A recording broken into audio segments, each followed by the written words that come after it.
Welcome back दोस्तों। Part tutor में सभी मित्रों का हार्दिक स्वागत है। हम आज लेकर के आए हैं सीडीपी का क्वेश्चन, जो कि पिछले ईयर आपको ये क्वेश्चन पूछा गया था, जो कि 16/12/2021 में क्वेश्चन आया हुआ है।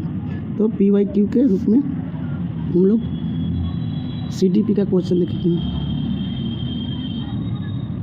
PYQ के रूप में है सीडीपी का क्वेश्चन। तो देखते हैं कौन है क्या।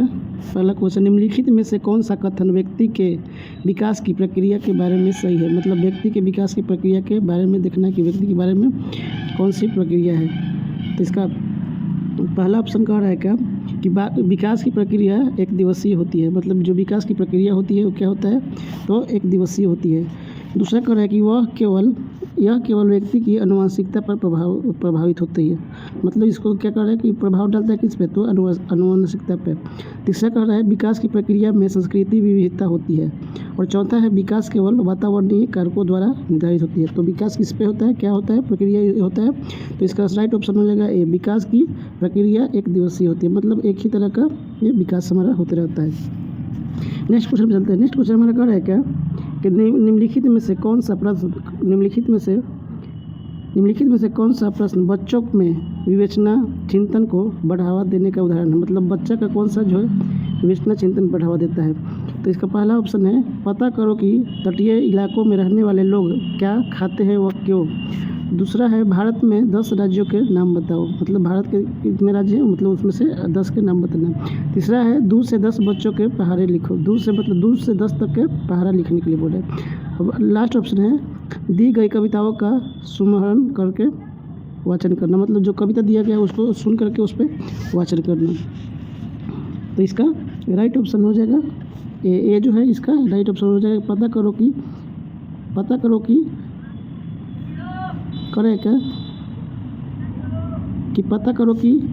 करो कि तटीय इलाकों में रहने वाले लोग क्या खाते हैं और क्या मतलब और क्यों खाते हैं, इस तरह का। तो इसका राइट ऑप्शन हो जाएगा। और थोड़ा पहला वाला में चलते हैं। पहला का राइट ऑप्शन हो जाएगा 3 जो है थोड़ा सा मिस्टेक हो गया है। इसका राइट ऑप्शन हो जाएगा 3, विकास की प्रक्रिया एवं संस्कृति विविधताएँ होती है। मतलब विकास क्या होता है, तो एक तरह से विभिन्न क्षेत्र में होता है और प्रक्रिया एक करता रहता है। तो ये हमारा पहला जो है, तीसरा जो है इसका राइट आंसर हो जाएगा पहला का। नेक्स्ट क्वेश्चन पे चलते हैं। नेक्स्ट क्वेश्चन कह रहा है क्या, ये हमारा राइट आंसर हो जाएगा पहला का तीसरा जो है। नेक्स्ट क्वेश्चन देखते हैं। नेक्स्ट क्वेश्चन कह रहा है क्या, नेक्स्ट जो है हमारा आ गया, कह रहा है क्या विकास का चरणीय सिद्धांत निम्नलिखित नियमों में से किस पर स्पष्ट से जोर देता है। मतलब जो विकास का सिद्धांत है वो किस पे ज़्यादा जोर देता है। तो कह रहा है पहला, विकास की निरंतरता। दूसरा कह रहा है विकास की अनिरंतरता। तीसरा कह रहा है विकास को प्रभावित करने वाले सांस्कृतिक कारक। और चौथा है विकास प्रक्रिया संबंधित वातावरणीय कारक। मतलब ये सब हमारा कारक है, इसमें से देखना है कि विकास किस पे ज़्यादा जोर देता है। तो इसका राइट ऑप्शन हो जाएगा 3 जो है 3 इसका राइट आंसर हो जाएगा। विकास की प्रभावित करने वाले संस्कृति कारक, मतलब कितना हमारा संस्कृति को क्या क्या प्रभावित करता है, ये सब देखना है। नेक्स्ट क्वेश्चन पे चलते हैं। नेक्स्ट क्वेश्चन कर रहा है क्या कि निम्नलिखित में से कौन से कारकों द्वारा विद्यालय में बच्चों का अधिगम से जुड़ाव प्रभावित होता है। मतलब कौन सा ऐसा कारक है जिससे बच्चों में जो अधिगम का प्रभावित करता है। तो इसका ऑप्शन देखते हैं। कह रहा है क्या, पहला ऑप्शन है पारिवारिक संयोजीकरण। दूसरा है समकक्षीय संबंध। तीसरा है संस्कृति मूल्य। और चौथा है बच्चों को आत्मसम्मान। मतलब ये इसमें से ऑप्शन दिया हुआ है, इसमें से चुनना है कि कौन सा इसका राइट आंसर हो जाएगा। तो इसका राइट आंसर हो जाएगा 3 में कौन कौन है, तो 1, 2, 3 और 4 हमारा चारों इसका सही राइट आंसर हो जाएगा इसका। नेक्स्ट क्वेश्चन चलिए। नेक्स्ट क्वेश्चन कह रहा है क्या, नेक्स्ट क्वेश्चन देखते हैं।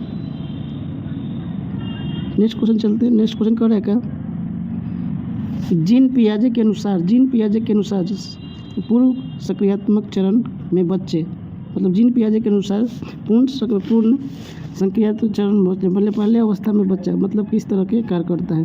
तो इसका ऑप्शन दिया हुआ है इधर, थोड़ा सा देखते हैं। बच्चे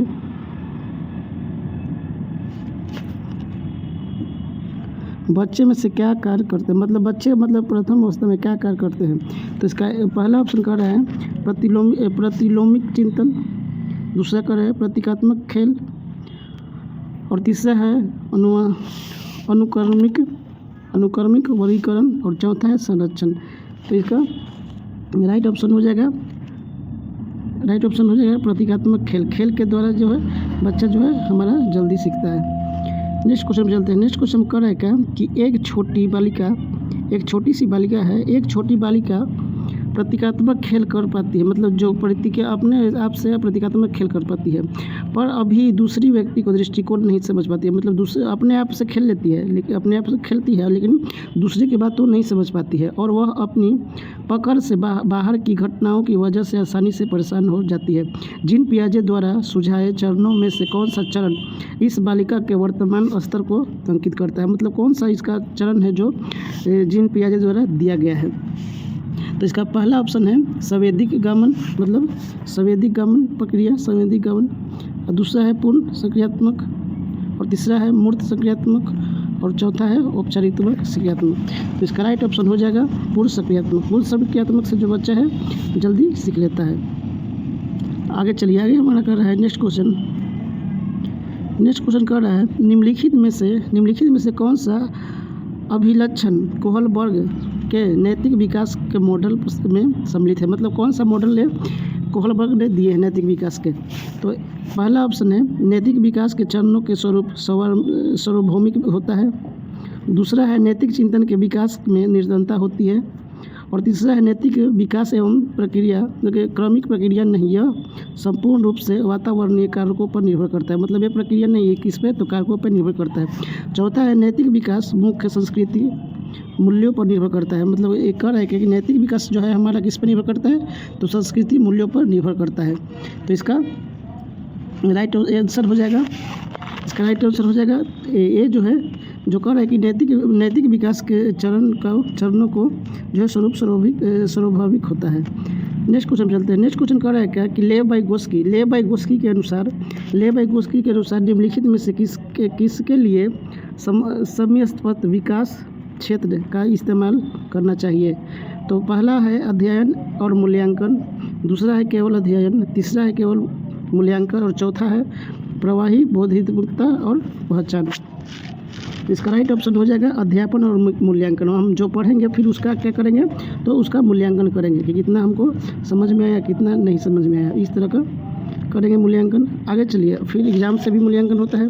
आगे चलिए, कह रहा है क्या कि एक विशिष्ट संप्रदाय को पढ़ाने हेतु एक अध्यापिका बच्चे को आधा हल किया हुआ उदाहरण देती है। मतलब एक टीचर है जो शिक्षिका है, वो जो है आधा क्वेश्चन हल किया हुआ उसको दे रहे हैं एक बच्चे को। तो ले बाई गोस्की के अनुसार अध्यापिका किस रणनीति का इस्तेमाल कर रही है। मतलब ले बाई गोस्की ने यह रणनीति दिया है तो किस पे दिया है। तो पहला है अवलोकन अधिगम, दूसरा है पाठ, तीसरा है द्वंद्वात्मक अधिगम, और चौथा है अनुकूलन। तो इसका राइट ऑप्शन हो जाएगा पाठ जो है इस पे ज़्यादा बल दिया गया है। नेक्स्ट क्वेश्चन चलते हैं। नेक्स्ट क्वेश्चन कर रहा है कि निम्नलिखित में से कौन सी अभिवृत्ति एक प्रगतिशील कक्षीय माहौल के अनुसार है। मतलब कि इस पे ज़्यादा इसका माहौल उत्पन्न होता है। तो इसका पहला ऑप्शन है निर्णय निर्धारित बच्चों की सहभागिता, जो निर्णय बच्चा लेता है उस पर सहभागिता, दूसरा है व्यय मुक्ति अधिगम वातावरण की संरचना, और लास्ट तीसरा चौथा देखते हैं। इसमें तीसरा चौथा कह रहा है क्या, अगला हमारा ऑप्शन है कह रहा है क्या कि विद्यार्थियों को व्यक्ति विभिन्नता का अध्ययन रखना। मतलब जो व्यक्ति विभिन्नता करता है उस पर ध्यान रखना। चौथा है अध्यापक द्वारा वाह अनुशासन करना। मतलब जो टीचर है वो उसका क्या करेंगे, बाहरी से अनुशासन मतलब देख रेख करना। तो इसका राइट ऑप्शन हो जाएगा तीन जो है विद्यार्थियों को व्यक्तिगत विभिन्नता को ध्यान में रखना। मतलब जो विद्यार्थी कर रहा है उसको व्यक्तिगत हम ध्यान में रखेंगे क्या कर रहा है क्या नहीं कर रहा है।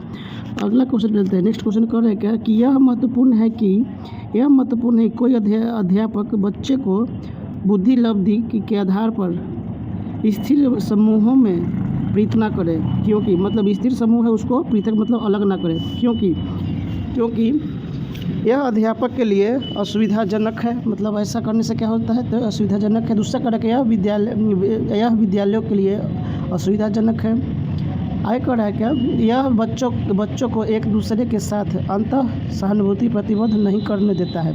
और अगला जो लास्ट ऑप्शन है, बुद्धि लभित संकल्प स्थायी नहीं है और यह बच्चे को चिन्हित करने के लिए जिम्मेदार हो जाती है। मतलब ये चिन्ह करता है और इसका जिम्मेदारी करता है कि ये काम कैसे किया जाता है। तो इसका राइट ऑप्शन हो जाएगा 4 जो है, बुद्धि लभित संकल्प स्थानीय नहीं है और यह बच्चे को चिन्हित करने के लिए जिम्मेदार हो सकती है।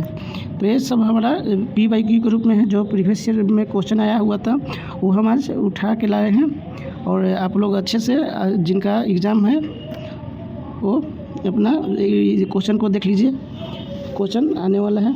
चलिए नेक्स्ट क्वेश्चन पर चलते हैं। कर है क्या, हार्वर्ड गार्डनर के सिद्धांत के अनुसार एक कक्षा में तरह तरह की अध्यापन रणनीति के इस्तेमाल होना जरूरी है। मतलब हार्वर्ड गार्डनर जो सिद्धांत दिए हैं उनके अनुसार अनेक प्रकार के बच्चों को सिखाने के लिए टीचर को जो है एग्जाम्पल देना चाहिए और उसको सिखाना चाहिए कि इस तरह से बच्चा सीख जाए। कर है क्या, पहला इसमें ऑप्शन है, यह बहुबौद्धिकता को निष्पादित करने में मददगार है। दूसरा कर है क्या, कि यह समान बौद्धिकता को बढ़ाने में मददगार है। तीसरा है, यह तारक विद्यार्थी बनाने में मददगार है। और चौथा है, यह व्यवहारिक बौद्धिकता के बढ़ाने में मददगार है। तो किसको बढ़ाने के लिए मददगार है, तो इसका राइट ऑप्शन हो जाएगा ए जो है, पहला कह रहा है क्या, कि यह बहुबौद्धिकता को निष्पादित करने में मददगार है। एक किसको करता है तो बहुबौद्धिकता को निष्पादित करने में मदद करता है।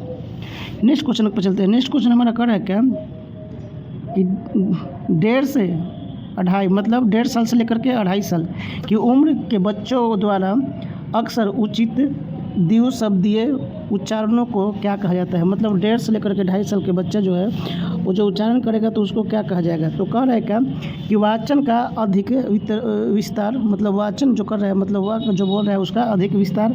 दूसरा कर रहा है तार प्रसादित वचन। तीसरा कर रहा है नववाद। और चौथा क्या कर रहा है, बकवाद।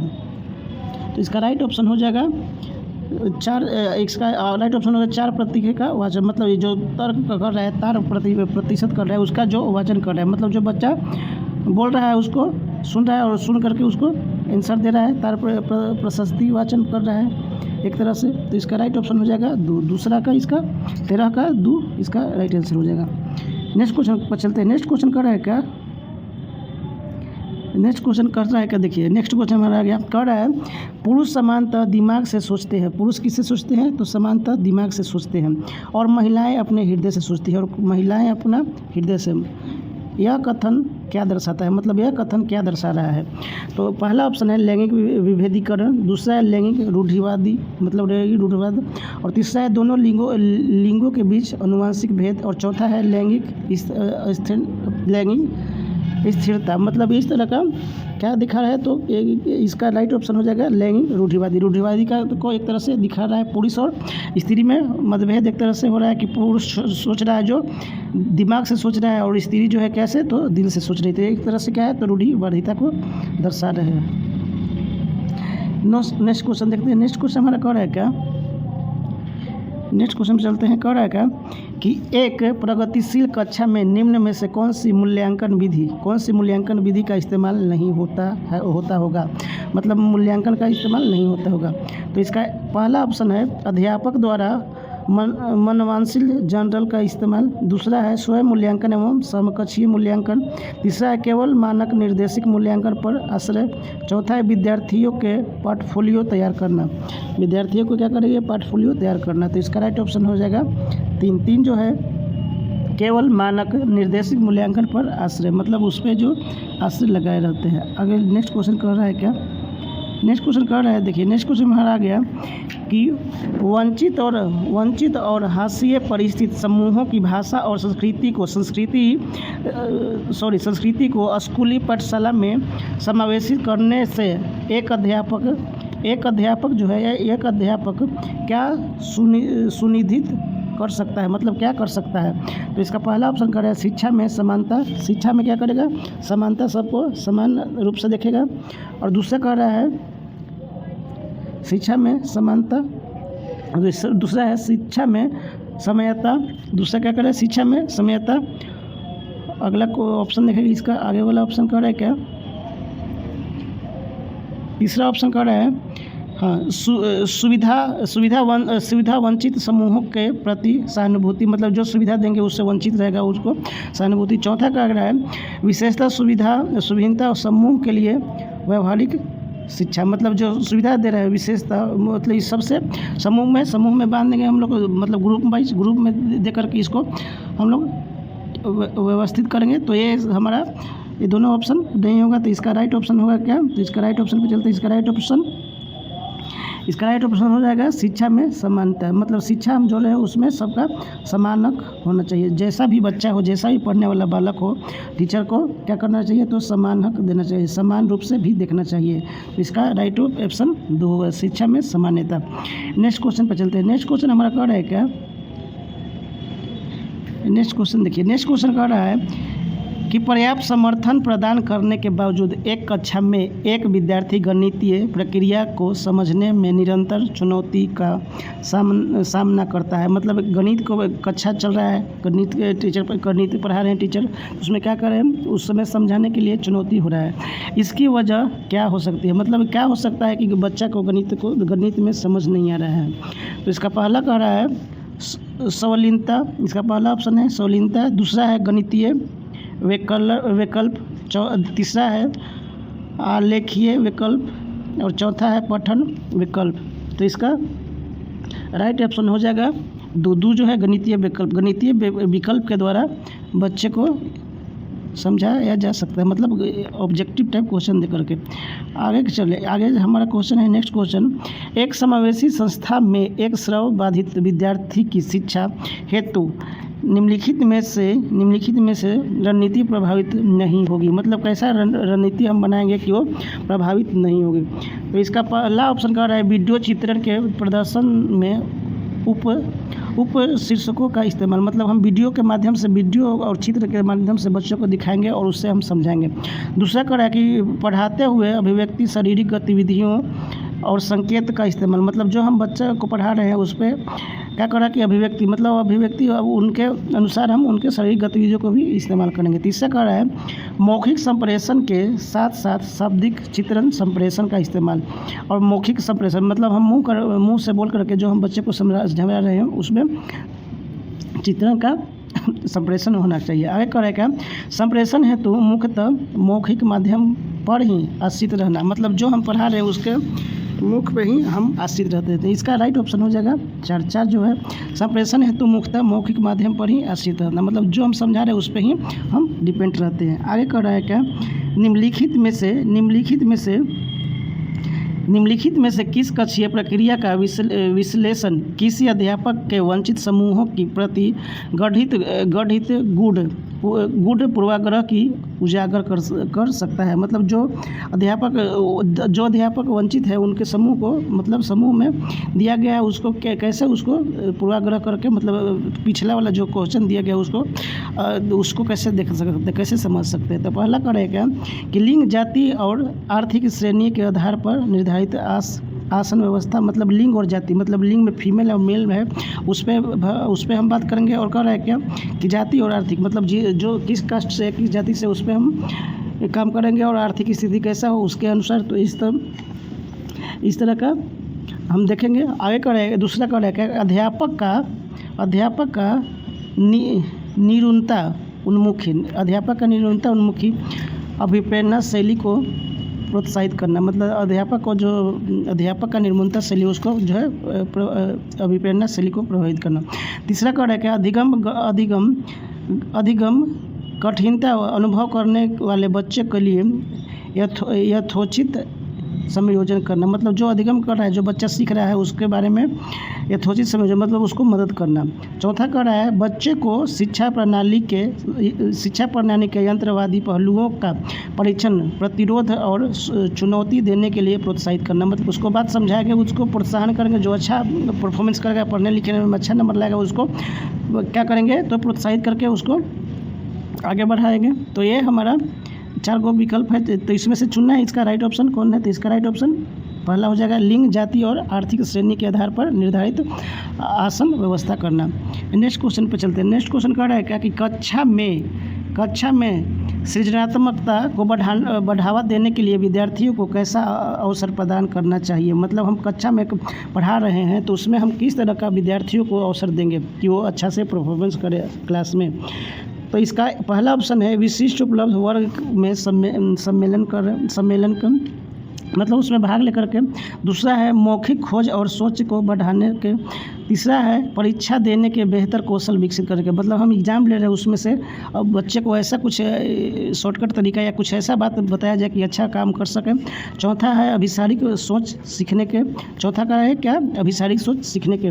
तो ये हमारा 4 ऑप्शन है, तो इसमें से इसका राइट ऑप्शन हो जाएगा दूसरा क्या कर रहा है कि मौखिक खोज और सोच को बढ़ाने के। मौखिक मतलब मुँह से जितना भी क्वेश्चन को समझा करके उसको समझाया जाए उतना अच्छा रहेगा और उसका माइंड को है सोचने में आगे बढ़ाया जाए। नेक्स्ट क्वेश्चन पर चलते हैं। नेक्स्ट क्वेश्चन हमारा कह रहा है क्या कि एक संरचनात्मक कक्षा में बच्चों की संज्ञानात्मक सहभागिता, मतलब संज्ञानात्मक सहभागिता को किस प्रकार सुसज्जित किया जा सकता है, मतलब इस प्रकार से इसको देखेंगे। तो पहला ऑप्शन कह रहा है कि बच्चों को वार्तालाप द्वारा, मतलब बच्चा जो बात कर रहा है उसके द्वारा। और दूसरा कह रहा है क्या, दूसरा कह रहा है अध्यापक के संवेगों द्वारा। और तीसरा है बच्चों के सकारात्मक स्पर्श संबंधों द्वारा। और चौथा है बाह्य रूप से आधारित अनुशासन द्वारा, मतलब बाहर से जो काम हो रहा है उसके रूप में हम उसको देखेंगे क्या है क्या नहीं। तो इसमें से चुनना है कौन सा विकल्प सही होगा। तो इसका विकल्प तीसरा सही होगा। तीसरा में कौन कौन है, पहला, दूसरा और तीसरा। तो बच्चे के वार्तालाप द्वारा उसको समझाएंगे। फिर दूसरा कह रहा है क्या कि अध्यापक के संवेग द्वारा। और तीसरा है बच्चों के सकारात्मक परस्पर संबंधों द्वारा। तो ये हमारा ये प्रीवियस ईयर का क्वेश्चन लिया गया है CDP का, जो आप लोग के लिए एग्ज़ाम के लिए बेस्ट साबित होने वाला है। एग्ज़ाम देते समय इसको एक बार देख लीजिए, कहीं ना क्वेश्चन आपको ज़रूर मिलेगा। आगे कर रहा है क्या कि बच्चों की असफलता अक्सर विद्यालय की असफलता होती है, मतलब बच्चे को जो फेल होता है, असफल हो जाता है, उसमें क्या होता है तो विद्यालय की असफलता, मतलब स्कूल का भी शिकायत होता है कि कैसा स्कूल है, कैसा टीचर है। आगे कर रहा है कि निम्नलिखित में से कौन सा कथन इस वाक्य को समर्थन करता है, मतलब इसमें से चुनना है कि इसके लिए कौन सा वाक्य सही हो सकता है। तो इसका पहला वाक्य है स्कूलों का अस्तित्व विद्यार्थियों को समर्थन में विभेदीकरण करने हेतु। दूसरा कह रहा है कि बच्चे इसीलिए असफल होते हैं, मतलब बच्चे इसलिए असफल होते हैं, किस लिए तो बच्चे इसलिए असफल होते हैं क्योंकि विद्यालय बच्चों के सीखने की विधित गतियों का संज्ञान नहीं करते हैं, मतलब बच्चा जो सीख रहा है, बच्चा इसलिए फेल हो रहा है, असफल हो रहा है कि उसका जो गतिविधि है विद्यालय की गतिविधि से अलग हो रहा है। तीसरा कह रहा है कि बच्चे इसलिए असफल होते हैं क्योंकि वे विद्यालय की ज़रूरत की अनुपालन नहीं करते, मतलब जो विद्यालय का ज़रूरत है उसको अनुपालन नहीं करते। तो बच्चा क्या करेगा, बच्चा क्या मालूम है कि विद्यालय में क्या कमी हो रहा है, क्या नहीं हो रहा है। और चौथा कह रहा है कि बच्चे योग्यता की कमी और निम्न बुद्धि लब्धि की वजह से असफल होते हैं, मतलब बच्चा जो है योग्यता में उसका कमी हो जाता है और बुद्धि लब्धि, मतलब उसको समझ बुझ कर थोड़ा सा कम होता है, इसलिए वो असफल होता है। तो इसका राइट ऑप्शन हो जाएगा 22 की इसका राइट ऑप्शन हो जाएगा। दो जो है बच्चे जो है इसलिए असफल होते हैं क्योंकि विद्यालय बच्चों के सीखने की विविध गतिविधियों का संज्ञान नहीं करते हैं, मतलब वो बच्चे ये कह रहा है कि वो देख रेख नहीं करते हैं इसलिए असफल होने। नेक्स्ट क्वेश्चन पे चलते हैं। नेक्स्ट क्वेश्चन हमारा कह रहा है क्या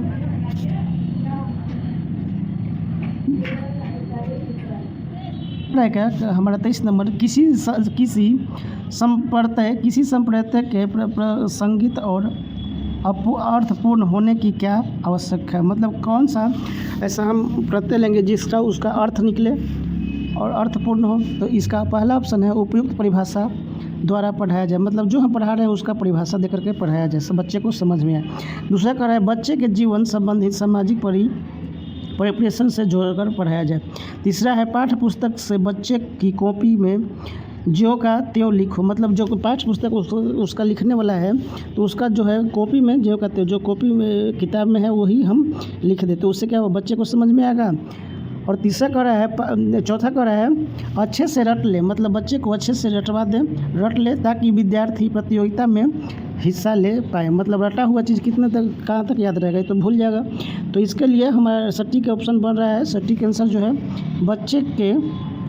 बच्चे के जीवन संबंधी सामाजिक परिप्रेक्ष्य से जोड़कर बढ़ाना, मतलब समाज में जो घटना हो रहा है, उस क्या घट रहा है उस सब के बारे में बच्चे को विस्तार रूप से बताइए, तब जाकर बच्चा जो माइंड जो है डेवलप होगा और बच्चा समझ पाएगा।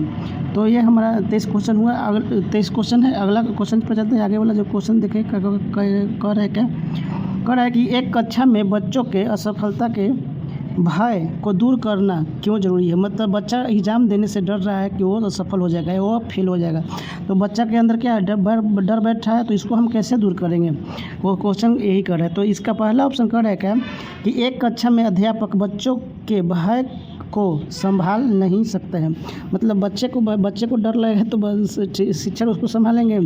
दूसरा कर रहा है विद्यालय बच्चों के भावात्मक जीवन की जिम्मेदारी नहीं ले सकता है। तीसरा कह रहा है असफलता और त्रुटियां बच्चों के अधिगम का स्वाभाविक हिस्सा है। चौथा है भय का एहसास करने, मतलब भय का जो एहसास कर रहा है करने वाले बच्चे विकासात्मक रूप से विफल होते हैं, मतलब जो डर का एहसास करते हैं वो क्या हो, मतलब अवश्य ही वो क्या होते हैं तो असफल हो जाते हैं। तो इसका राइट ऑप्शन हो जाएगा 24 के इसका राइट ऑप्शन हो जाएगा। 3 जो है असफल और त्रुटि बच्चों के अधिगम का स्वाभाविक हिस्सा बना हुआ है, यह हिस्सा है। नेक्स्ट क्वेश्चन पर चलते हैं। नेक्स्ट क्वेश्चन कर रहा है क्या अक्सर यह तर्क दिया जाता है, मतलब अक्सर यह तर्क दिया जाता है, मतलब बात होते रहता है, तर्क दिया जाता है कि पुरस्कार देना अधिगमकर्ता को अभिप्रेरित करने का उत्तम तरीका नहीं है। मतलब पुरस्कार हम दे रहे हैं, कोई अच्छा काम कर रहा है बालक अच्छा काम कर रहा है, उसको हम पुरस्कार दे रहे हैं तो गलत काम कर रहे हैं, एक उत्तम तरीका नहीं है। क्योंकि मतलब क्यों ये नहीं अच्छा तरीका है, इसके बारे में देखना है। तो इसका पहला ऑप्शन कह रहा है कि इससे आंतरिक अभिप्रेरणा छीन हो जाती है, मतलब आंतरिक प्रेरणा जो है छीन मतलब कमी हो जाती है। और दूसरा कह रहा है कि इससे आंतरिक अभिप्रेरणा बढ़ जाती है। तीसरा कह रहा है कि इससे बाह्य अभिप्रेरणा छीन हो जाती है। और चौथा है इससे आंतरिक और बाह्य अभिप्रेरणा दोनों ही छीन होती है, मतलब अंदर से जो हमारा माइंड डेवलप होगा वो भी कम हो जाएगा, और बाहर से जो सोचना विचार वाला है जिस पे हम बात करेंगे वो भी कम हो जाएगा।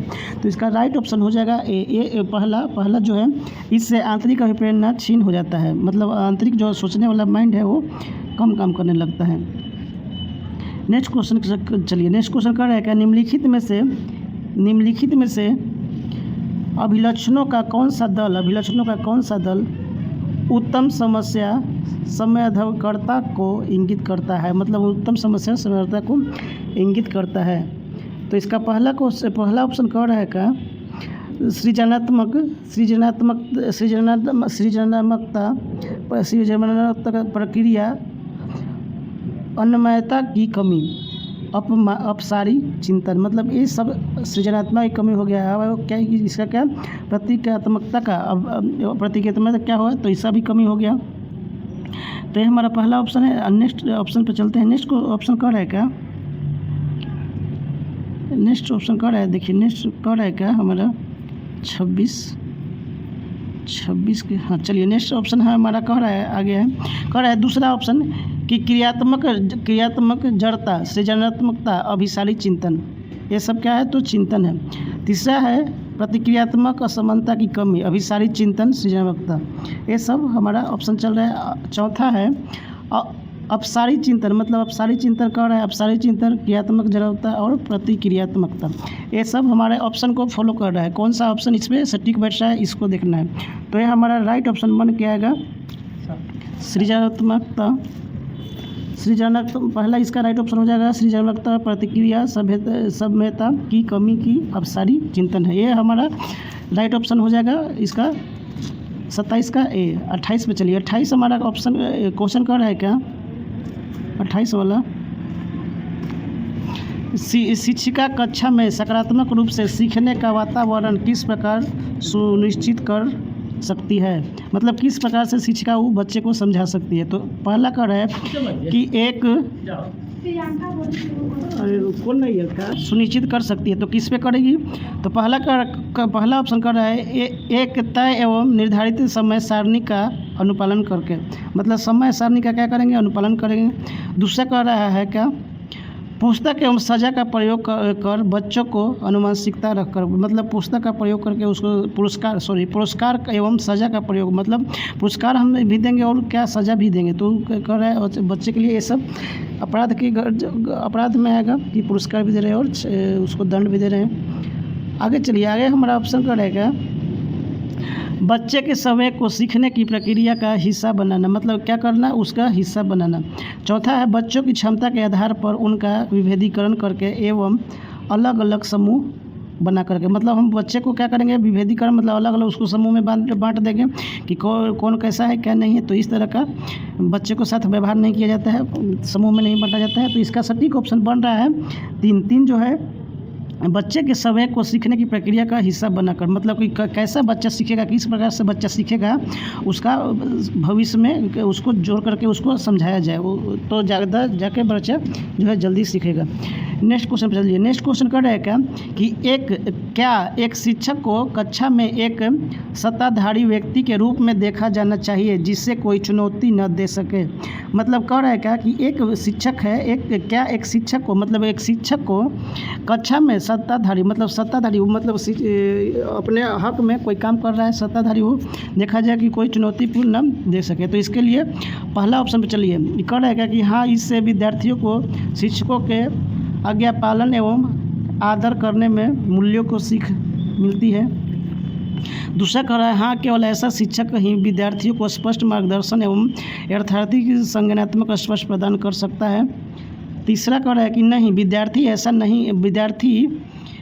विद्यार्थी ऐसे शिक्षकों के प्रश्न पूछने में हिचकिचाते हैं जिससे उनकी सहकारिता स्पष्ट में कमी रहती है।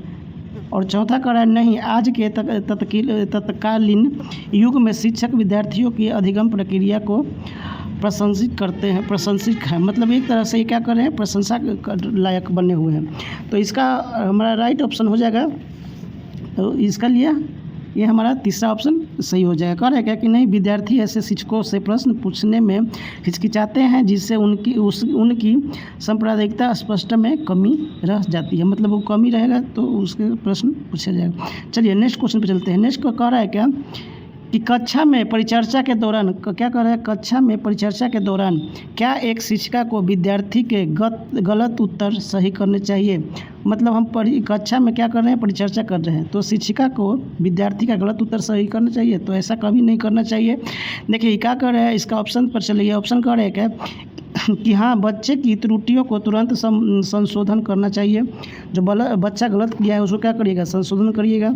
दूसरा कह रहा है नहीं, बच्चे को अभिव्यक्त करने के लिए प्रोत्साहित करना चाहिए बिना गलत होने के भय, मतलब बिना गलत होने के भय के, मतलब गलत की भी किया है उसको भय भी नहीं होना चाहिए। अगला कह रहा है क्या, जो हमारा नेक्स्ट ऑप्शन है, गलत उत्तर हमेशा संज्ञानात्मक स्पष्ट की कमी को दर्शाते हैं, ऐसा इन्हें हमेशा सुधारना चाहिए, मतलब जो गलत हम किए हैं उसको हमें सुधारना चाहिए।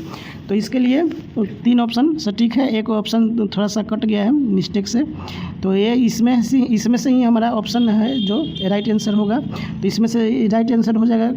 दूसरा वाला कह रहा है क्या, दूसरा इसका राइट आंसर हो जाएगा। कह रहा है कि नहीं, बच्चे को अभिव्यक्ति करने के लिए प्रोत्साहित करना चाहिए बिना गलत होने के भय से, मतलब बिना गलती के भय से उसको हम क्या करेंगे, तो प्रोत्साहित करेंगे।